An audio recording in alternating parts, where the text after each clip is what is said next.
Okay, folks, here I'm going to show you how to create a confidence interval around some sort of proportion. Now, in order to find a confidence interval around a proportion, I need a couple of things. And this is the formula that I'm going to be using for the confidence interval around the proportions. And I'm going to be doing this in Microsoft Excel. Now, the first thing that I need to calculate is p hat. Now, remember that p hat is just equal to x over n, which for this problem, it's 17 divided by 50. The only other thing that I need is n and the confidence interval, and I have all of those pieces to put this entire equation into Excel. So we're going to switch over to Excel now. And I'm going to make myself a really nice looking template that I can use for all future problems. As a matter of fact, I won't even put p hat in here.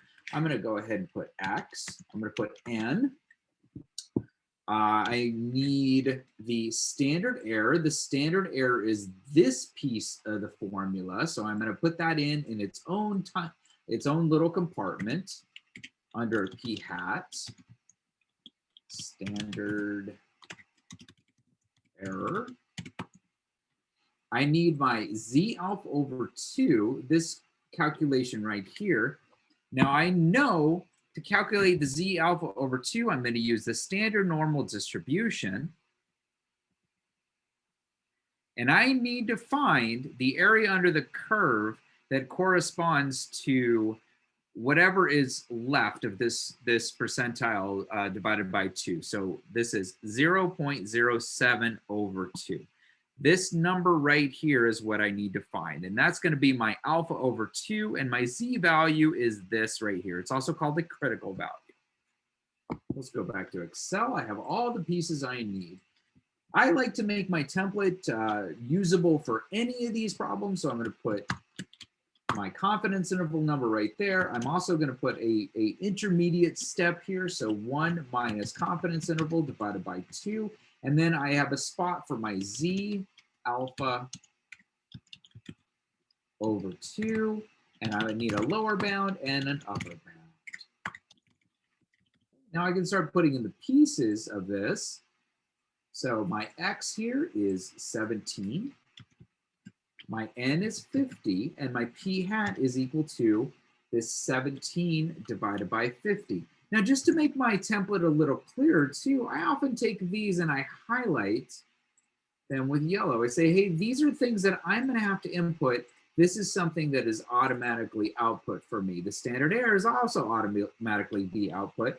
It is a little more complicated of a computation, but if you do it once and you have a template, you only have to do it that one time. This is equal to the square root of p hat times 1 minus p hat divided by whatever my n is. What's nice about this template is, see, I only have 2 things I have to change. This is the only other thing I'm going to have to change, and so I'll also highlight that in yellow. This is 93%. This is my alpha over 2 of the z alpha over 2, 1 minus this computation divided by 2. And finally, to find the z alpha over 2, a lot of times we have cheat sheets for certain percentiles, but I picked 93% because usually that doesn't have a cheat sheet. So I use the norm.inverse command. I click around this, and I know that I'm taking this from the standard normal. So this is 0 and 1. Now this gives me a negative number usually, and I don't like it being a negative number, especially in my template. So I'm going to do a negative symbol there to force it into a positive number.